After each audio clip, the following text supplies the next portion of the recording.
प्रधानमंत्री मोदी की अध्यक्षता में हुई कैबिनेट की बैठक में आज महत्वपूर्ण फैसले लिए गए। कैबिनेट ने किसानों, खिलाड़ियों, ऊर्जा सुरक्षा और स्वच्छ ऊर्जा को लेकर महत्वपूर्ण निर्णय लिए। कैबिनेट फैसलों की जानकारी केंद्रीय अश्विनी वैष्णव ने दी है। ये रिपोर्ट देखिए।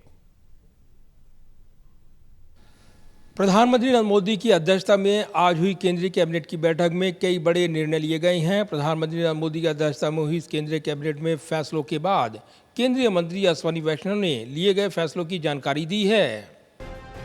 आज केंद्रीय कैबिनेट की बैठक में कई बड़े फैसले लिए गए हैं। किसानों से लेकर खिलाड़ियों तक और ऊर्जा सुरक्षा से लेकर स्वच्छ ऊर्जा तक कुल करीब 4.5 लाख करोड़ रुपए से ज्यादा के प्रोजेक्ट और योजनाओं को मंजूरी मिली है।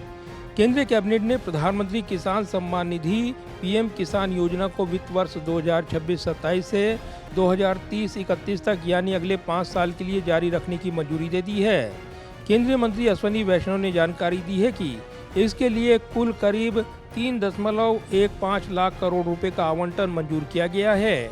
योजना के तहत पात्र किसान परिवारों को हर साल 6,000 रुपए की मदद 3 किस्तों में सीधे बैंक खाते से दी जाती रहेगी।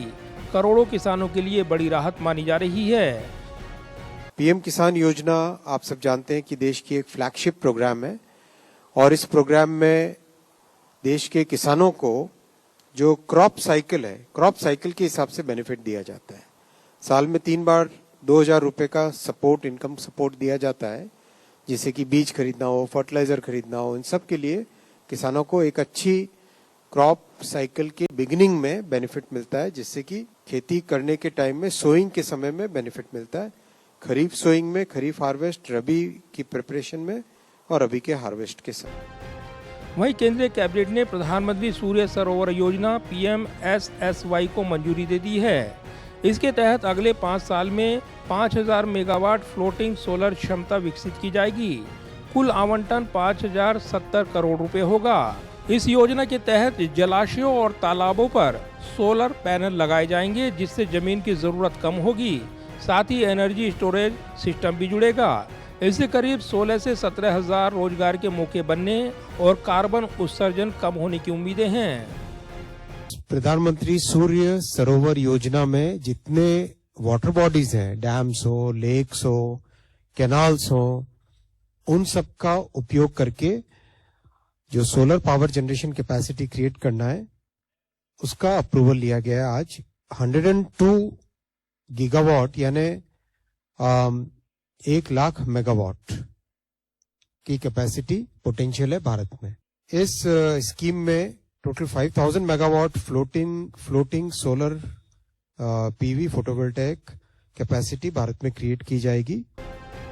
वहीं ऊर्जा सुरक्षा को मजबूत करने के लिए समुद्र मंथन नेशनल ऑफशोर एक्सप्लोरेशन स्कीम को भी मंजूरी दी गई है। इसके लिए 84,084 करोड़ रुपए का आवंटन किया गया है।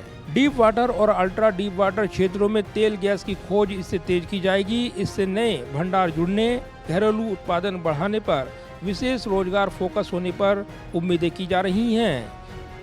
समुद्र मंथन भारत में ऑयल एंड गैस के एक्सप्लोरेशन और प्रोडक्शन का प्रोग्राम है और बहुत एम्बिशियस प्रोग्राम है। 84,000 करोड़ रुपीस का प्रोग्राम है। हमारा जो एक्सक्लूसिव इकोनॉमिक जोन है, यानी समुद्र के अंदर जो भारत की जिसके ऊपर राइट्स और प्रिविलेजेस रहती है, उस जोन के अंदर बहुत सारे हाइड्रोकार्बन्स हैं, गैस है, ऑयल है। उसका एक्सप्लोरेशन अगर ठीक से किया जाए तो भारत में बहुत कुछ प्रोडक्शन हम कर सकते हैं। केंद्रीय मंत्री अश्विनी वैष्णव ने इस योजना को बेहद महत्वपूर्ण बताया है। वहीं खेलो इंडिया स्कीम और राष्ट्रीय खेल महासंघों को दी जाने वाली सहायता को बढ़ाने का निर्णय लिया गया है। 2026-27 से 2030-31 के लिए कुल 36,441 करोड़ रुपए मंजूर किए गए हैं। ये पिछले आवंटन से करीब 8 गुना ज्यादा है। केंद्रीय मंत्री ने बताया कि ये योजना खेलो इंडिया स्कीम को और साथ ही मेडल लाने के लिए प्रतिबद्ध भारत की उम्मीदों को नई रफ्तार देगी। केंद्रीय मंत्री अश्विनी वैष्णव ने कहा है कि इसका मकसद खेलों को शिक्षा, फिटनेस और हाई परफॉर्मेंस ट्रेनिंग से जोड़ना है। 2030 कॉमनवेल्थ गेम्स और ओलंपिक की मेजबानी की दिशा में ये मजबूत कदम माना जा रहा है। खेलो इंडिया स्कीम बनी है, जिसका आज माननीय प्रधानमंत्री जी ने अप्रूवल दिया। खेलो इंडिया स्कीम के तहत एक बहुत सिस्टमेटिक तरीके से स्टूडेंट्स को, खासकर यूथ को तैयार किया जाएगा स्पोर्ट्स के कॉम्पिटिशन्स के लिए, चैंपियन कंप्लीट एक कॉम्प्रिहेंसिव व्यू लिया जाएगा। स्टेडियम हो, इंफ्रास्ट्रक्चर हो, ट्रेनिंग का प्रोग्राम हो, न्यूट्रिशन प्रोग्राम हो, मेंटोरशिप हो, उन सब के ऊपर एक बहुत केयरफुली क्राफ्टेड प्रोग्राम बनाया गया है। बहरहाल केंद्रीय कैबिनेट ने आज इन महत्वपूर्ण फैसलों के साथ ही किसानों को आर्थिक सहारा, स्वच्छ ऊर्जा को बढ़ावा, ऊर्जा सुरक्षा मजबूत करने के तहत वहीं खेलों को नई ऊंचाई देने की दिशा में महत्वपूर्ण निर्णय लिए हैं। जाहिर है ये बड़े फैसले माने जा रहे हैं और ख़ासतौर से विकसित भारत के विजन को, लक्ष्य को हासिल करने के लिए इन फैसलों को महत्वपूर्ण बताते हुए केंद्रीय मंत्री अश्विनी वैष्णव ने जानकारी दी है कि एनडीए सरकार पार्ट 3 में अब तक करीब 28 लाख करोड़ रुपए से ज़्यादा के महत्वपूर्ण फैसले लिए जा चुके हैं। कैमरामैन विदाब्रिक के साथ प्रदीप कुमार, टोटल न्यूज़, दिल्ली।